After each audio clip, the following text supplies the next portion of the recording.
Oke semuanya, assalamualaikum warahmatullahi wabarakatuh. Waalaikumsalam warahmatullahi wabarakatuh. Selamat siang semuanya. Siang. Masih semangat? Masih semangat? Iya. Oke, meskipun ini di 2 jam terakhir, tapi Bapak minta kalian tetap semangat ya, karena apa? Sebentar lagi balik lagi ya? Enggak, pasti enggak balik lagi. Oke, ya anak-anak, alhamdulillah pada hari ini kita bertemu lagi dalam pembelajaran sejarah ya. Kita akan melanjutkan materi pembelajaran dari minggu lalu. Oke, sebelumnya Bapak akan mengecek kehadiran, tapi sebelumnya kita berdoa dulu ya. Bapak minta ketua kelas Atar untuk memimpin berdoa dulu. Sebelum kita memulai pembelajaran, mari kita berdoa sesuai kepercayaan dan agama masing-masing. Berdoa dimulai.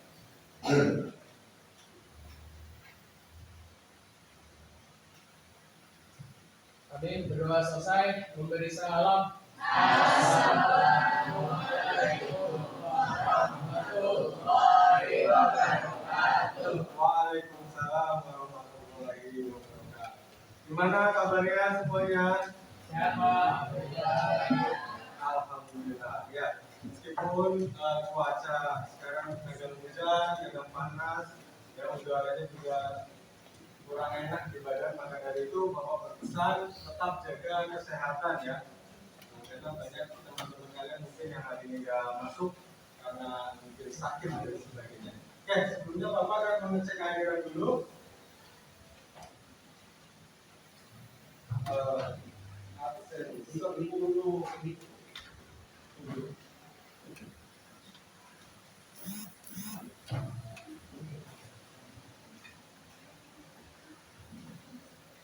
Aisyah, Ardi, Arini, Aul, Cinta, Sakit, Dava, Dalila, Fahri, Sakit ya, Fahriatul, Fauzi, Fernanda, Atan, Hadir, Pak. Irfan, Hadir, Pak. Keisha, Liandra, Lionel, CJ, Maharani, Meita, Armafi, Ihsan, Sakit, Muhammad Kadafi, Muhammad Rafi, Nadira, Natasha, Nazir, Nazira, Oktar, Pratini, Rasti, Sania, Satrio, Sahla, Tasya. Jadi ada beberapa anak di sini yang tidak hadir. 1, 2, 3, 4, 5. Ya, mari kita doakan teman-teman kalian yang mengalami tidak hadir karena sakit, mudah-mudahan mereka segera disembuhkan. Ya, bisa masuk. Oke, baik anak-anak. Sebelumnya Bapak mau menanyakan nih, kira-kira materi minggu lalu sampai mana? Masih adakah yang ingat? Sumber sejarah.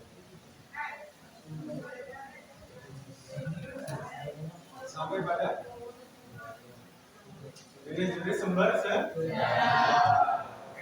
Ya, jadi materi kita hari ini adalah kita akan membahas tentang konsep diakronim dalam memahami suatu peristiwa sejarah.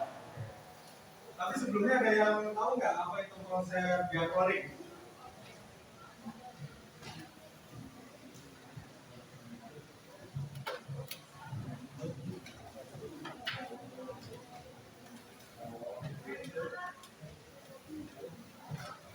Adakah yang tahu tentang konsep diakronim? Belum ya?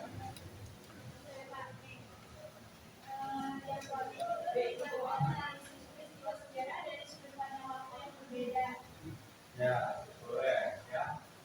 Jadi nanti kita akan cari apa sih itu secara detailnya tentang konsep diakronim tersebut ya.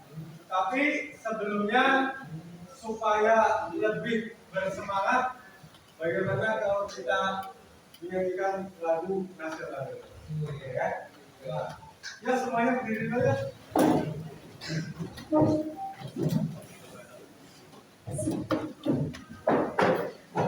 Ada apakah di sini semua tahu tentang lagu Garuda Pancasila? Oke, semuanya siap ya? Baik, Bapak Dede, siap. Kita menyanyikan lagu Garuda Pancasila.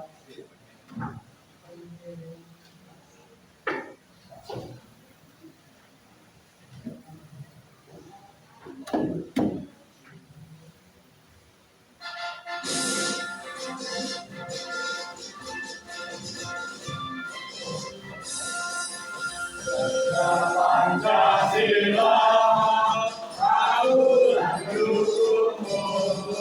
Patriot proklamasi, setia bersatuku. Pancasila dasar negara, sebagai adilmu sentosa, pribadi bangsaku. Ayo maju, maju, ayo maju, maju, ayo maju, maju.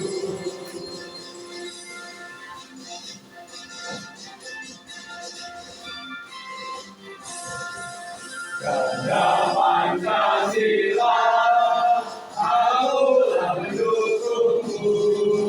Patriot proklamasi, setia bersatuku. Pancasila dasar negara, sebagai adilmu sentosa, pribadi bangsaku. Ayo maju, maju, ayo maju, maju, ayo maju, maju. Terima kasih. Silakan duduk kembali.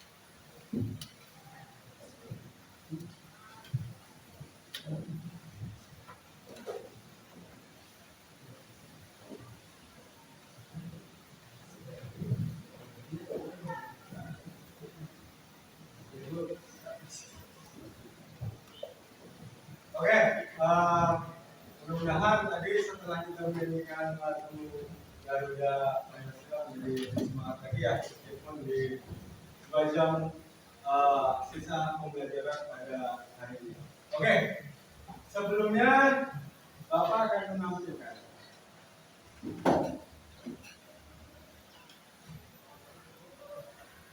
sebelum Bapak menampilkan suatu bagan, Bapak mau tanya dulu.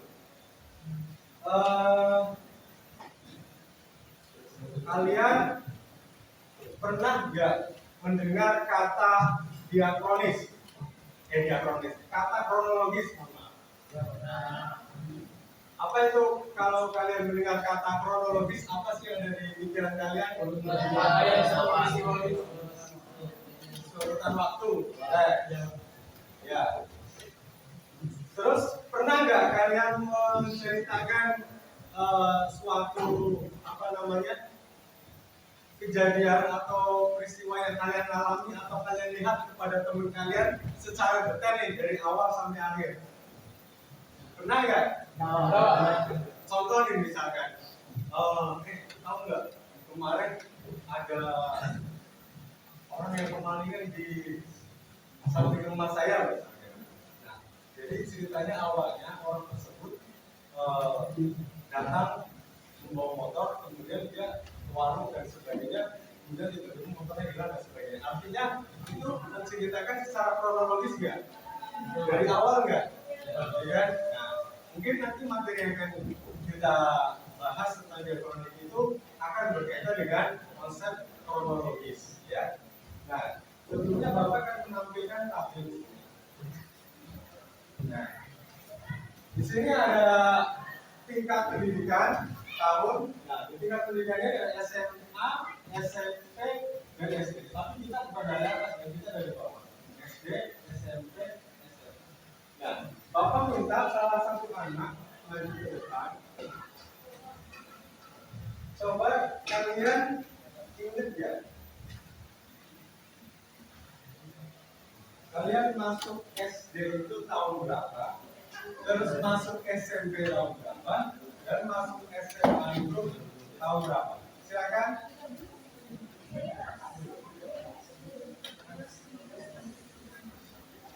Ada yang mau maju? Salah satu aja.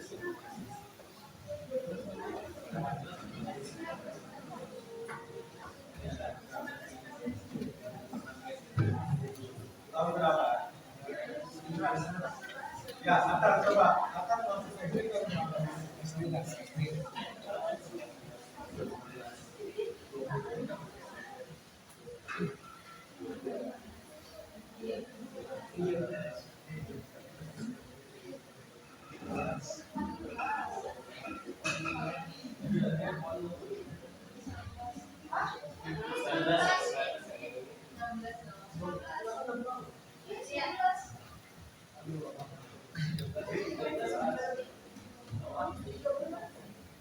Ya, yang seangkatan sama sampai sekarang itu dari sekarang.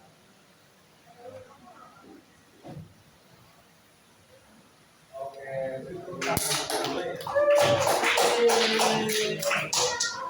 SD berapa tahun? 2014, 15, 16, 17, 18, 19, 20. Ya. Terus 2020 sampai 2023 itu SMP. Nah, masuk SMA sampai ke nah. Artinya ini bicara fokus kepada apa? Ya, tabel ini fokus kepada apa? Temanya riwayat pendidikan, ya, atau riwayat pendidikan.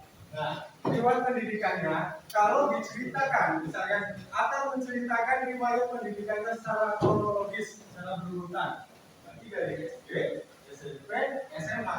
Nah, nggak mungkin antar nulisnya dari SD dulu, terus habis itu SMA di sini, nah, terus SMP. Nah, di sininya kan nggak berurutan. Kalau ini kan udah berurutan kan, ya. 2014, 2020, 2023, 2023 sampai sekarang. Artinya berurutan dari bawah sampai ke atas. Nah, jadi artinya ini apa namanya? Menjelaskan tentang riwayat pendidikan Atar secara kronologis, secara urutan waktunya. Nanti kurang lebih diakronim itu akan berkaitan dengan peristiwa sesuai urutannya. Oke, jadi sampai sini paham ya apa itu yang dikatakan dengan kronologis. Oke, sekarang coba kalian amati video berikut ini.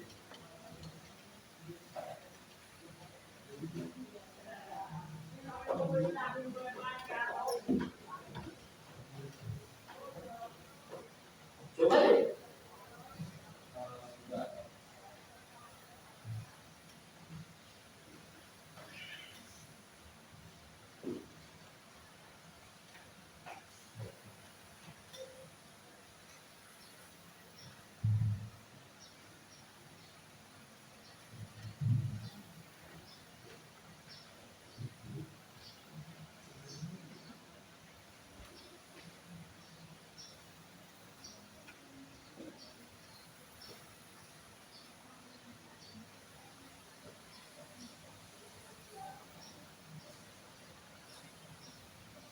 Silakan pada nomor dulu ya.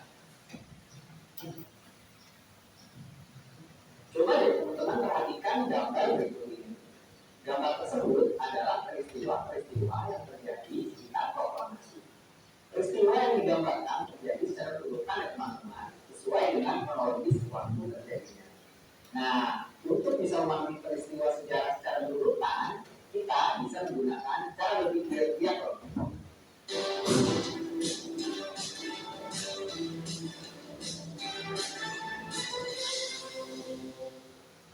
Halo teman-teman, perkenalkan nama saya Kak Hadi. Di awal video kalian sudah lihat ya gambar-gambar peristiwa sekitar proklamasi. Ternyata untuk mencapai kemerdekaan ada beberapa proses ya yang harus dilalui. Nah, berarti untuk bisa menjelaskan peristiwa kemerdekaan Indonesia, maka dari itu kita wajib tahu ya peristiwa apa yang terjadi sebelumnya. Jadi, untuk memudahkan kita memahami peristiwa sejarah secara berurutan, maka cara berpikir diakronik bisa loh kita gunakan. Tapi cara berpikir diakronik itu seperti apa ya? Diakronik berasal dari bahasa Yunani, yaitu dari kata dia dan kronos. Dia artinya melintasi dan melewati, lalu kronos artinya berjalan waktu. Sehingga bisa disimpulkan ya teman-teman, diakronik adalah sesuatu yang melintas, melalui atau melampaui dalam bahasa. Model diakronik ini adalah cara berpikir yang lebih mengutamakan dimensi waktu dengan sedikit memperhatikan keluasan ruang. Diakronik digunakan dalam teori sejarah agar pembahasan tentang suatu peristiwa dari waktu ke waktu menjadi tujuan utama sejarah. Sehingga bisa dikatakan cara berpikir ini adalah cara berpikir yang panjang dalam waktu, tetapi mengikut dalam ruang ya teman-teman. Saat ini kita sudah tahu ya apa yang dimaksud dengan berpikir diakronik. Dalam pembelajaran sejarah, cara berpikir diakronik memiliki keterkaitan dengan konsep kronologi. Kalian tahu kan apa itu kronologi? Kronologi berasal dari bahasa Yunani, yaitu kronos yang artinya waktu dan logos yang artinya ilmu. Konsep kronologi itu sendiri adalah ilmu yang mempelajari peristiwa-peristiwa sejarah sesuai urutan waktu terjadinya dari awal hingga akhir. Sebab setiap peristiwa sejarah pastilah akan diurutkan sesuai waktu terjadinya secara runtut dan berkesinambungan. Sehingga bisa disimpulkan cara berpikir diakronik sangat berhubungan dengan konsep kronologi. Dengan demikian akan memudahkan kita untuk merekonstruksi suatu peristiwa sejarah. Kalian masih ingat kan ketika pada gambar di awal video tadi, gambar atau peristiwa sejarah tersebut sengaja diurutkan sesuai waktu terjadinya agar kita bisa memahami bahwa ketiga peristiwa tersebut saling berkaitan. Sehingga pemahaman kita terhadap peristiwa sekitar proklamasi menjadi utuh ya teman-teman. Oke, jadi kita sudah tahu ya pengertian cara berpikir diakronik, yaitu cara berpikir yang panjang dalam ruang tapi menyempit dalam waktu. Juga hubungannya dengan konsep kronologis yang mempelajari peristiwa-peristiwa sejarah sesuai urutan waktu terjadi. Lalu seperti apa ya studi berpikir diakronik itu? Yuk kita cek di video berikutnya.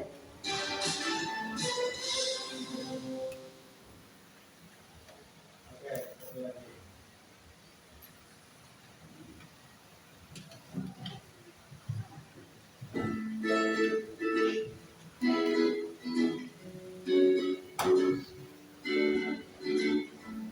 Hai, di sini siapa yang selama ini kurang suka sama pelajaran sejarah? Karena isinya penuh dengan hafalan nama, tanggal, atau bahkan peristiwa.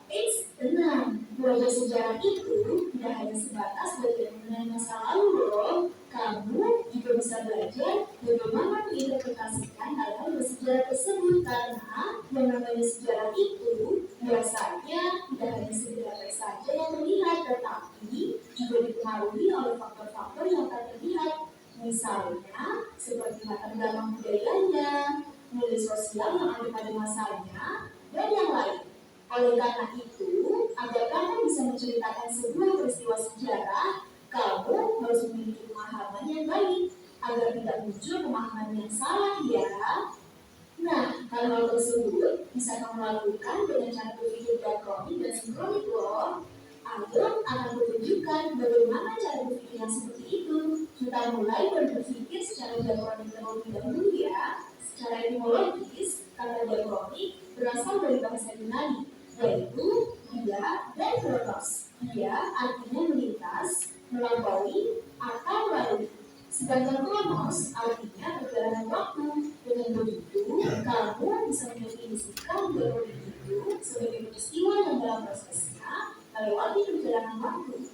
Karena subjek dalam sejarah itu berhubungan dengan segala sesuatu dalam sudut pandang waktu. Sebagai contohnya nih, dalam menjelaskan peristiwa menjelang Sumpah Pemuda bulan Oktober tahun 1928, harus dijelaskan pula peristiwa-peristiwa yang jadi latar belakangnya. Oh iya, cara berpikir diakronik ini sering dikaitkan dengan cara berpikir kronologis. Tetapi sebenarnya berbeda ya antara keduanya. Kronologi itu berasal dari bahasa Yunani, yaitu kronos yang berarti waktu, dan logos yang berarti ilmu atau riwayat. Jadi kronologi itu dapat diartikan sebagai ilmu tentang waktu yang membantu dalam menyusun peristiwa-peristiwa sesuai dengan tentang waktu terjadinya. So, kamu beritahukan bedanya antara diakronik dan kronologi. Jika diakronik itu cara berpikirnya, sedangkan kronologis itu ilmu bantunya. Selain kronologi, di dalam diakronik, kamu juga harus tahu istilah periodisasi. Periodisasi itu menggambarkan waktu dalam sejarah dengan cara menghubungkan berbagai peristiwa sesuai dengan masanya dalam satu periode. Oke, sampai sini paham ya bagaimana cara itu? Oke. Nah, setelah kalian mengamati video tersebut, apakah sudah ada gambaran atau kalian paham apa itu yang dinamakan diakronik? Diakronik itu artinya apa? Memanjang menyempit dalam grup. Jadi diakronik itu fokus kepada memanjangnya waktu, tapi tidak melebar seperti konsep sinkronik. Ya. Nah, kemudian di sini ada kaitannya konsep diakronik dengan kronologis. Nah, bedanya apa konsep diakronik dengan kronologis? Ya. Kalau diakronik itu cara berpikir ya. Kalau kronologi itu ilmu barunya. Ya, betul. Jadi konsep diakronik itu adalah cara berpikirnya, sedangkan kronologis itu adalah ilmu bantunya. Sampai sini paham ya? Apa yang disebut dengan konsep diakronik? Jadi tujuan diakronik di sini adalah untuk memahami suatu peristiwa sejarah secara utuh dari awal hingga akhir. Tapi supaya cerita tersebut dari awal hingga akhir itu berurutan sesuai waktunya, makanya diperlukanlah yang namanya ilmu kronologis supaya menceritakan peristiwa dari awal hingga akhirnya itu tidak dipenggal-penggal atau dilompat-lompat sesuai urutan terjadinya. Jadi kronologis dan diakronik itu saling berkaitan. Nah, jadi paham ya diakronik dan nah, sekarang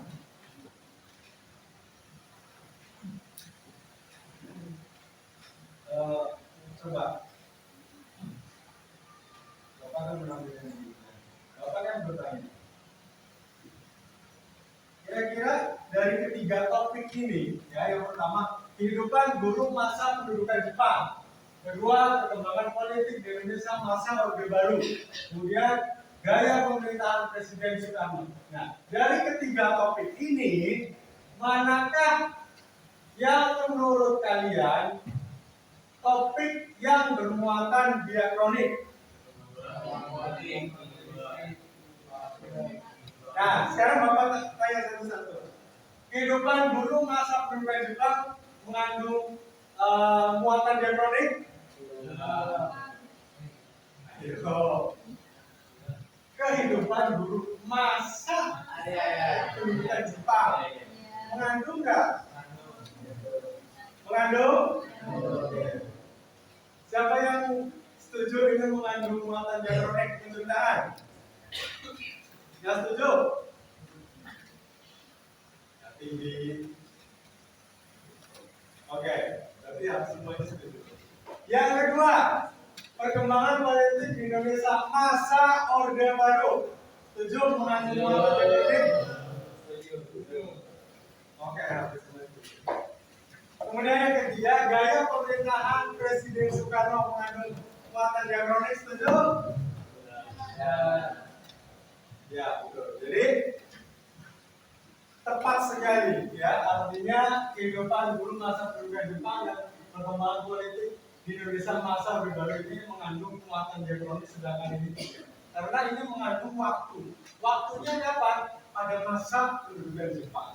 Nah, sedangkan ini masanya kapan? Pada masa Orde Baru. Ya. Jadi sampai sini paham ya mana topik yang memuat diakronik dan tidak. Oke, sampai sini ada pertanyaan. Ya. Kalau ada pertanyaan, berarti kalian sudah paham tentang definisi apa itu konsep diakronik. Ya. Nah, sekarang kita akan memecahkan masalah nih, memecahkan masalah tentang bagaimana sih menerapkan cara berpikir diakronik dalam memahami suatu peristiwa sejarah. Ya. Nanti kan Bapak ambil permasalahan yaitu tentang peristiwa-peristiwa dalam pertempuran di Indonesia ya, upaya mempertahankan kemerdekaan ya, seperti misalkan pertempuran Ambarawa, kemudian pertempuran Bandung Lautan Api, Medan Area dan sebagainya. Oke. Nah, sekarang Bapak akan membagi kalian menjadi beberapa kelompok. Ya. Jadi Bapak akan membagi kalian beberapa kelompok. Di sini Bapak sudah bagi kelompok pertama ya, kelompok satu yaitu Aisyah, Ardi, Arini, Aulia, Dalilah, dan Irfan. Kemudian kelompok kedua Farihatul, Fauzi, Nagita, Aurel, Atar, dan Keisha. Kemudian kelompok tiga Liandra, Lionel, Maharani, Meta, Muhammad Gaddafi, dan Pratiwi. Kemudian kelompok empat Muhammad Gaddafi, Nadia, Natasha, Nazif, dan Pasti. Dan kelompok 5 Sania, Satrio, Syahla, Asya, dan Muhammad Arafin. Oke, sekarang kalian silakan duduk sesuai kelompoknya masing-masing. Silakan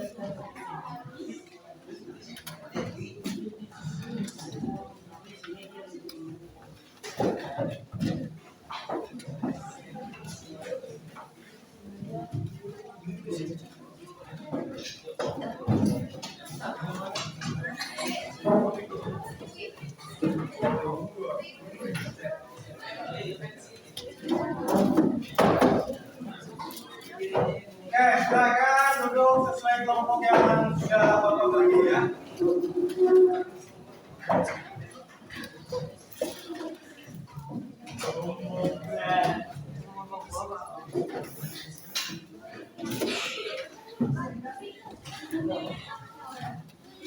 Sudah sesuai kelompoknya? Bisa dilihat di sini kelompoknya. Oke? Ya. Di sini sudah sesuai kelompoknya semua ya, berarti ya duduknya ya. Oke. Nah, jadi kita akan memecahkan masalah bagaimana menerapkan cara berpikir diakronik dalam memahami suatu peristiwa sejarah, terutama peristiwa pada masa bangsa Indonesia mempertahankan kemerdekaan. Nah, setelah ini Bapak akan membagikan kalian LKPD.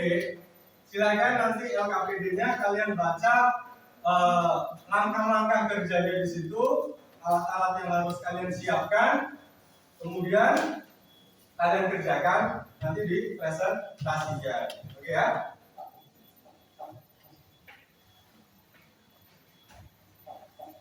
Oke, untuk kelompok 1 mana?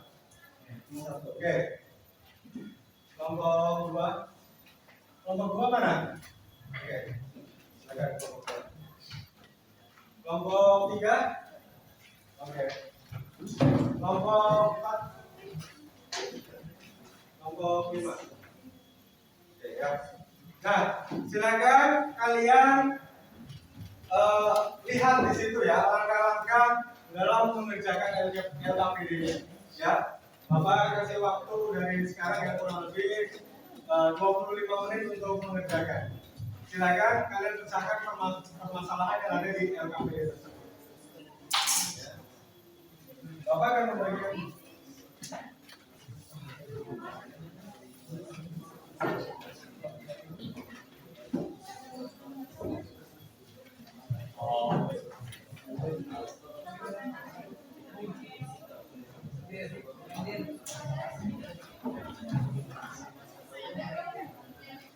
Oke, ada permasalahan nggak dari LKPD yang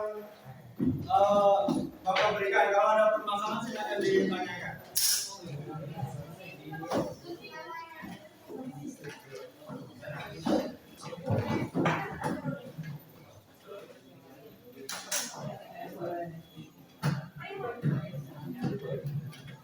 Silakan dikerjakan kalau di situ ada surat tadi.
Untuk timeline atau lini masanya sesuai aktivitas kalian silakan ya, kalian mau modelnya seperti apa atau model bunga-bunga pohon yang ada daun-daunnya dan sebagainya silakan, atau mau kotak-kotak itu sesuai kreativitas kalian.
Ya, kalau ada yang bingung silakan ditanyakan ya. Dengan Panglima dalam perjalanan KPK.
Jadi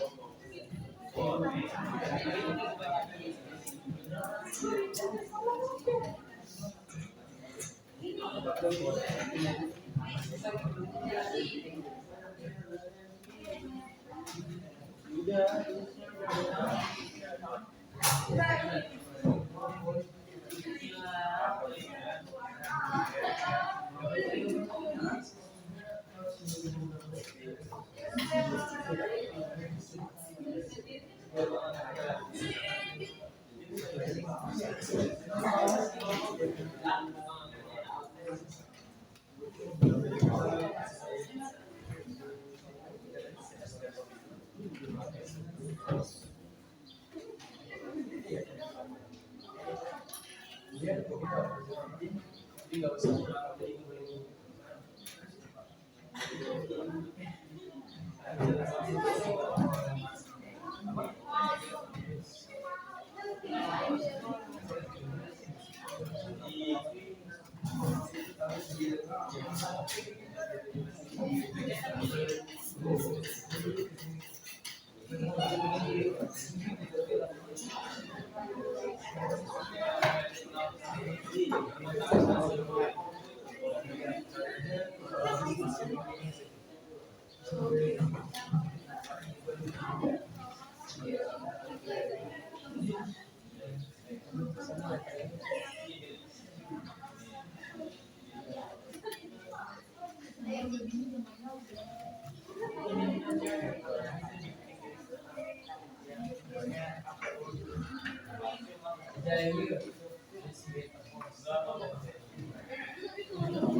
Tiga tempat kita presentasinya.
10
menit lagi ya kita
5 menit lagi ya.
Pak, udah Pak.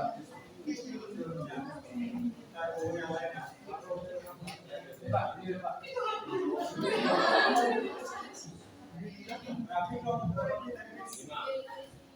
Ini Pak, kalau satu Pak.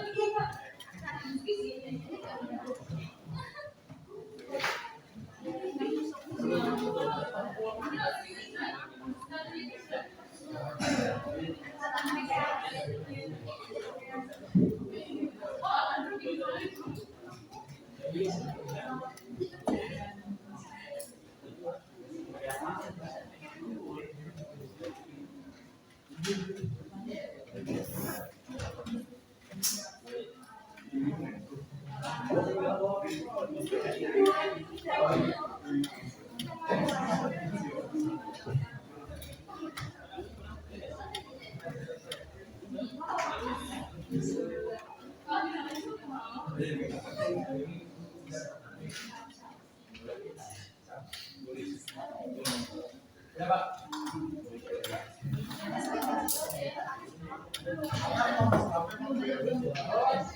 Ngobrol Pak, ini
tradisi Depos.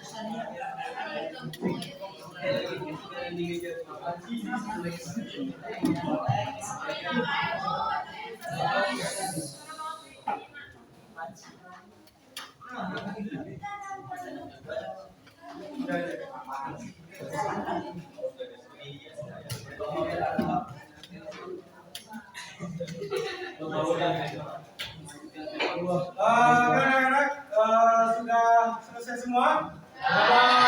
Oke, berarti sekarang waktunya presentasi.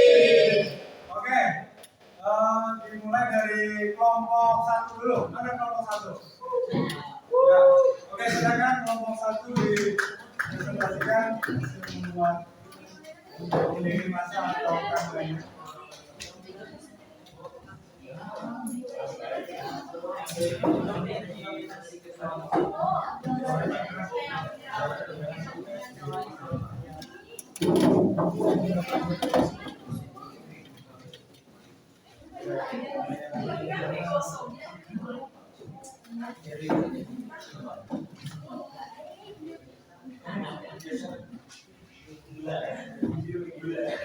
Oke, yang lain diperhatikan ya.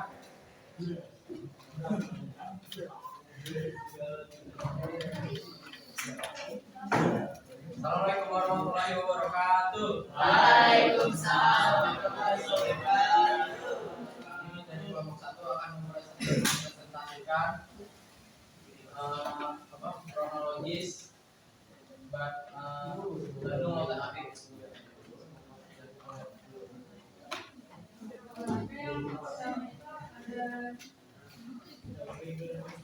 Ada 12 Oktober 1945 setelah Panas dan Belanda mendatangi Bandung. Nah, yang 21 November 1945 terjadi bentrokan antara Inggris dan tentara keamanan rakyat. Perhatikan. Ada yang mau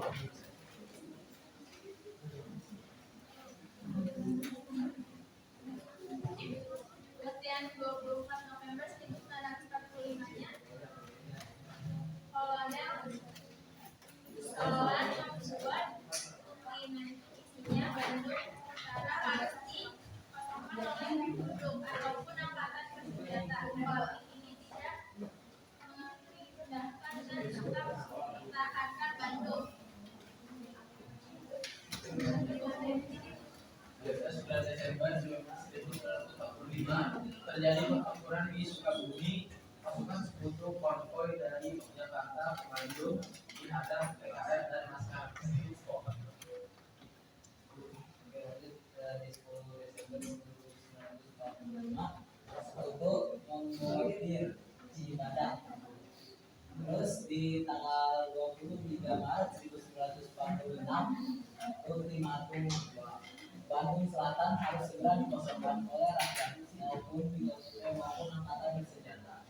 Lalu di 24 Maret 1946 mulai melakukan pembakaran Muhammad Toha Muhammad dan meledakan gudang persenjataan milik Jepang berisi 1.100 ton mesiu.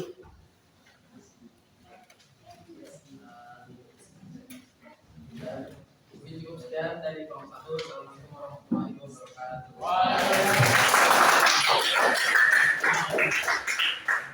Oke, lanjut kelompok 2.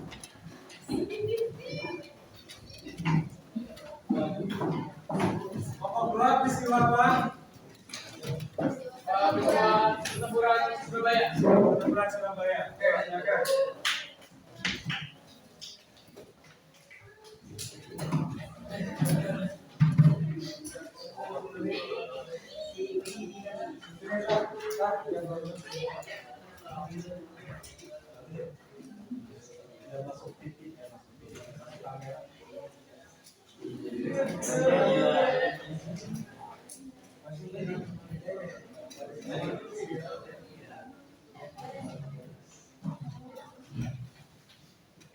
Assalamualaikum warahmatullahi wabarakatuh. Kami dari kelompok 2, pertama-tama perkenalkan nama saya Yadun Karim. Saya Fauzi Abdillah. Di sini kita ingin mempresentasikan tentang peristiwa pertempuran Surabaya 10 November berdasarkan kronologisnya. Nah, untuk yang pertama itu tentara Inggris bersama NICA itu singkatan dari Netherlands Indies Civil Administration atau pemerintah sipil Hindia Belanda itu datang di Surabaya pada tanggal 25 Oktober 1945. Yang kedua, setelah insiden perobekan bagian biru bendera Belanda pada tanggal 27 Oktober 1945. Meletuslah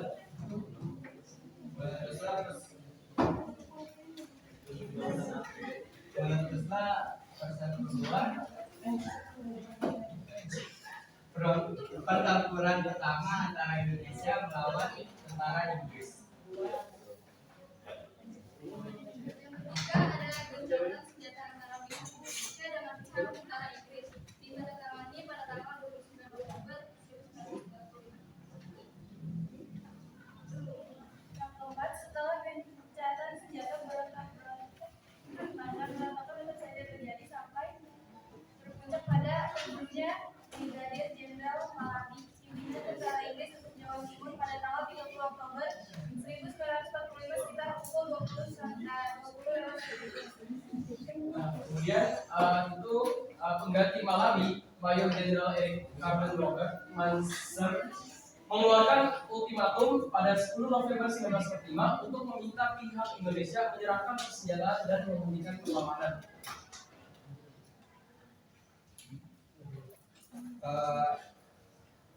Ultimatum itu tidak dihiraukan. Pada tanggal 10 November 1945 pagi tentara Inggris melancarkan serangan besar-besaran.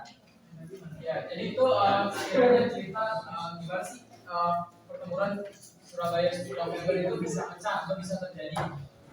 Saya rasa sekian dari kami. Wassalamualaikum warahmatullahi wabarakatuh.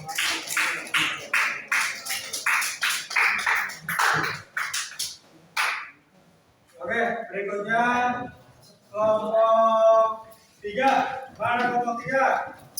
Oke, silakan kelompok 3 maju ke depan untuk silakan.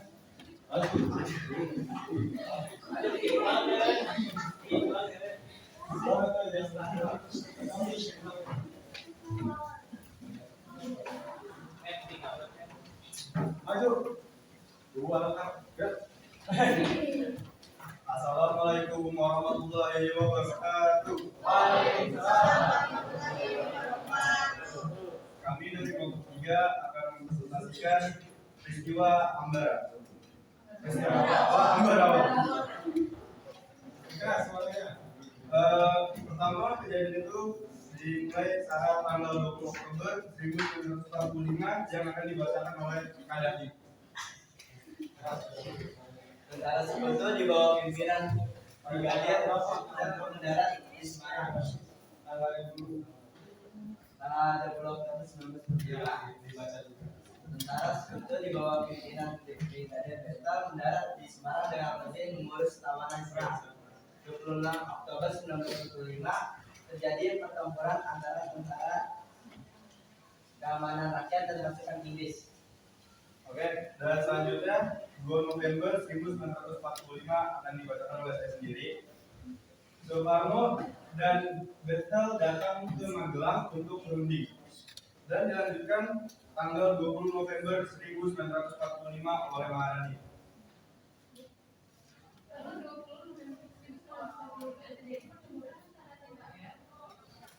Pimpinan Mayor Sumarto dan pasukan Inggris. Tanggal 22 November 1945 terjadi pertempuran yang dilakukan dan tanggal 5 Desember 1945 Cukup sekian presentasi dari kami. Belum. Belum ini ya. Oke, kita lanjut di tanggal 12 Desember 11 Desember 1945 yang akan dibacakan oleh Bita. 11 Desember 1945 yaitu Kolonel Sudirman dan para komandan berunding untuk membuat strategi. Dan dilanjutkan tanggal 12 Desember 1945 oleh Dewi.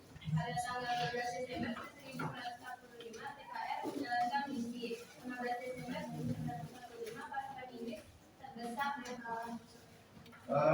Pada saat 15 Desember 1945 pasukan Inggris terdesak dan kalah. Saya rasa cukup sekian presentasi peristiwa Ambarawa. Mohon maaf jika ada kekurangan. Assalamualaikum warahmatullahi wabarakatuh.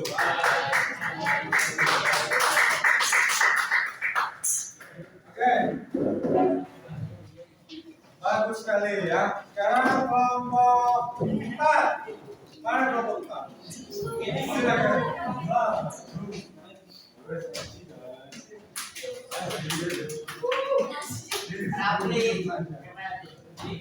Itu kelompok 4. 2 langkah ke depan. Silakan.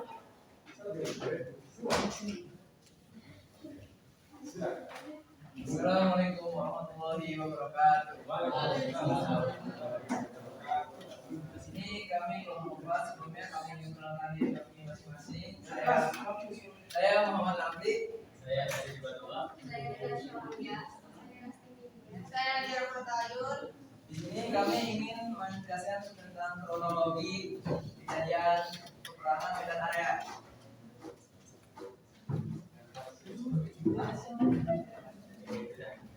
Pada 1 September 1945, Broadgate dari Angkatan Laut Belanda dan timnya mulai berkantor di sebuah hotel dan membangun di City of Belanda. Selanjutnya 14 September tentang West Sterling mendarat di Medan dan menjalankan operasi intelijen. Selanjutnya 9 Oktober tentara Inggris mendarat di Medan untuk membebaskan tawanan tentara Jepang. Pada tanggal 13 Oktober, insiden bersenjata terjadi antara tentara Belanda melawan pemuda Indonesia karena pemuda Indonesia dipaksa menginjak rencana Merah Putih.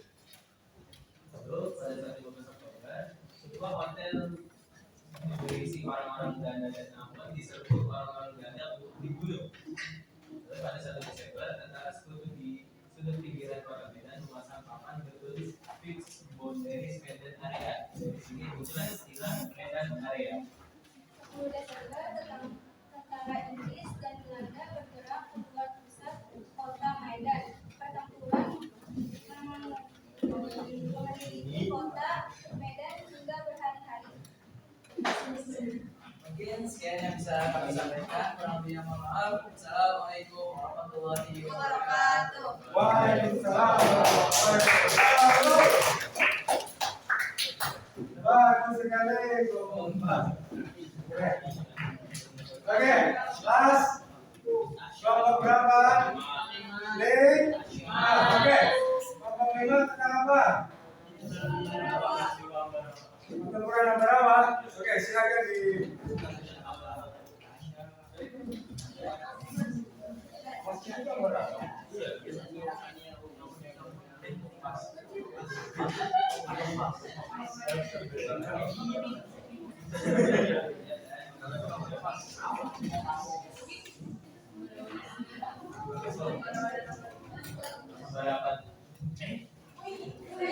Oke, kelompok 5.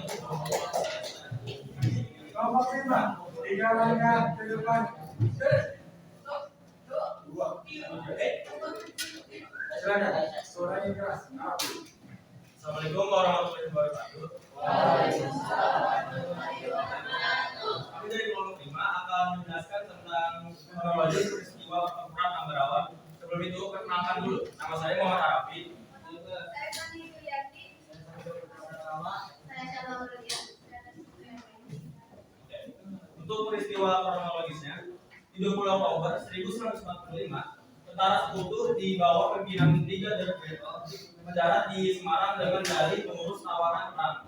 Lalu, pada 26 Oktober 1945, terjadi pertempuran antara Tentara Keamanan Rakyat atau TKR dan pasukan Inggris Medicare atau yang disebut Netherlands Indies Civil Administration di Magelang. Pada tanggal 2 November 1945, Soekarno dan Beto datang ke Magelang untuk berundi. Dan pada tanggal 20 November 1945 terjadilah pertempuran antara TKR pimpinan Mayor Sumarto dan pasukan Inggris. Pada tanggal 21 November 1945, pasukan Inggris di Magelang memindahkan Ambarawa. Pada tanggal 22 November 1945, tentara Inggris menyerang dengan kampung-kampung di sekitar Ambarawa. Pada tanggal 20 November 1945, pasukan Malaysia Kolonel Istimewa digantikan oleh Kolonel Sudirman. Pada tanggal 5 Desember 1945, untuk berhasil diusir dan tanggal 9 Desember 1945 dari semangat perang. Lanjut pada tanggal 12 Desember 1945 itu menjalankan misi sesuai rencana, dan tanggal 15 Desember 1945 pasukan Inggris terdesak dan meninggalkan kota Ambarawa. Sepertinya cukup sekian untuk penjelasan kronologis dari kami. Kami dari 025, kami undur diri. Wassalamualaikum warahmatullahi wabarakatuh. Bagus sekali kelompok 5. Ya. Semuanya sudah mempresentasikan hasil penyelesaian masalahnya, penerapannya, penerapan cara berpikir diakronik dalam memahami suatu peristiwa sejarah. Semuanya sudah bagus dan sudah betul. Oke, kita tepuk tangan untuk kita semua. Ya, jadi dengan ini kalian sudah bisa menerapkan bagaimana cara berpikir diakronik dalam memahami suatu peristiwa sejarah. Oke, untuk memperkuat materi tentang konsep diakronik, di sini Bapak akan menampilkan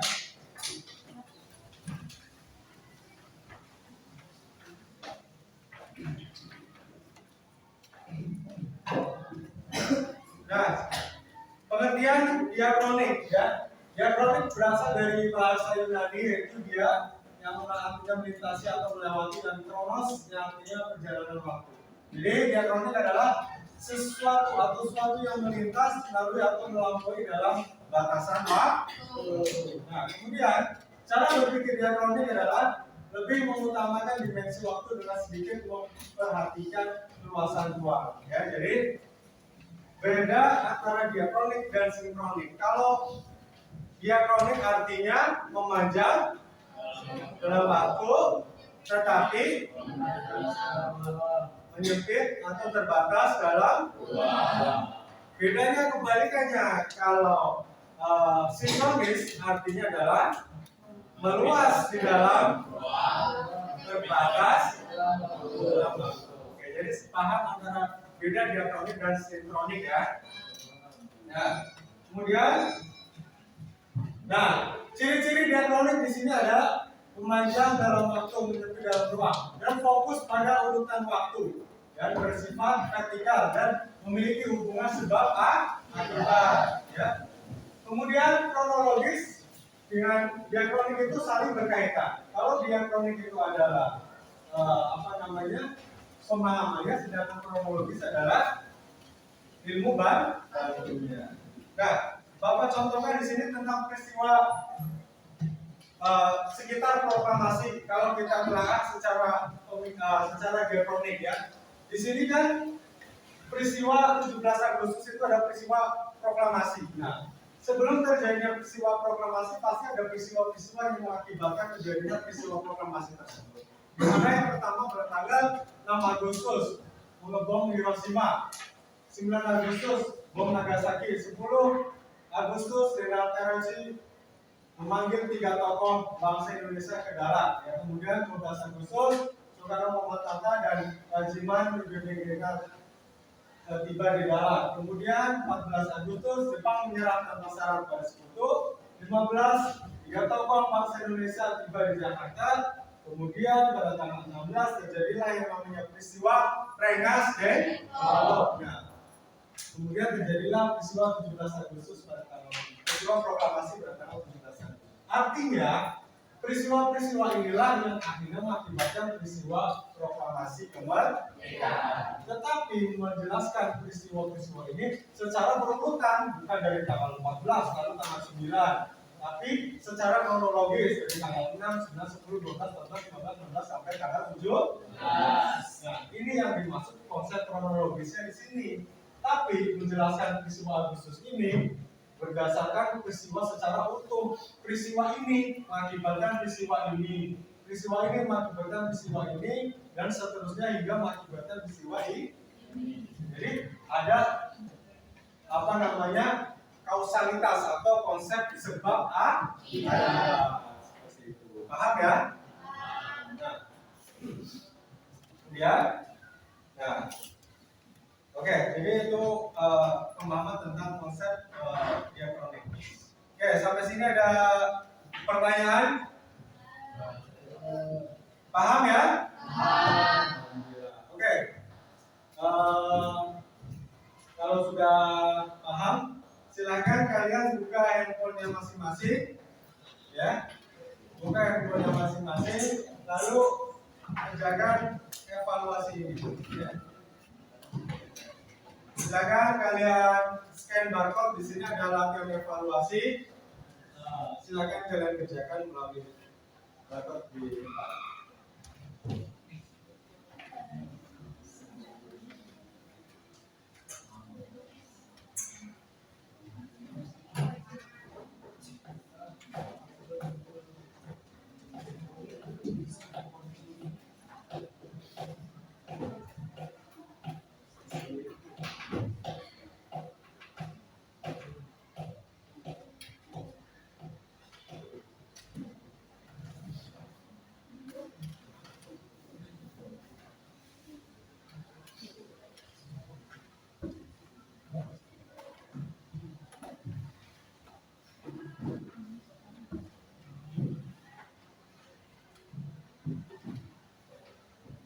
Ya, scan ya.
Oke,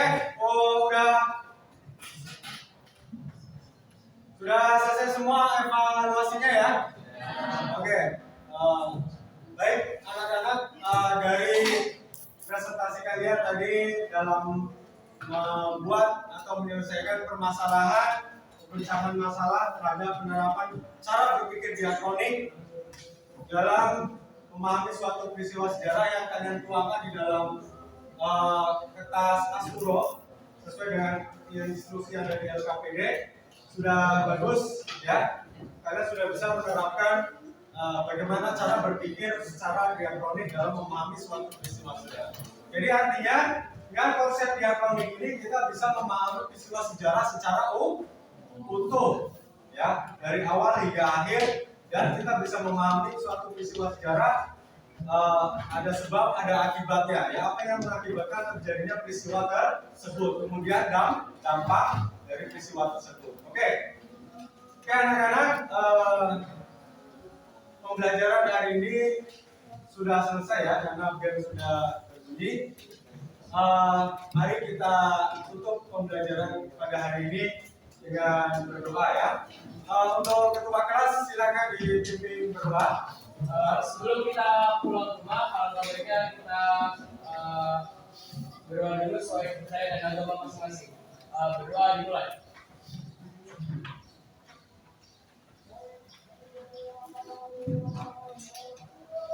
Amin. Berdoa selesai. Memberi salam. Assalamualaikum warahmatullahi wabarakatuh. Waalaikumsalam warahmatullahi wabarakatuh.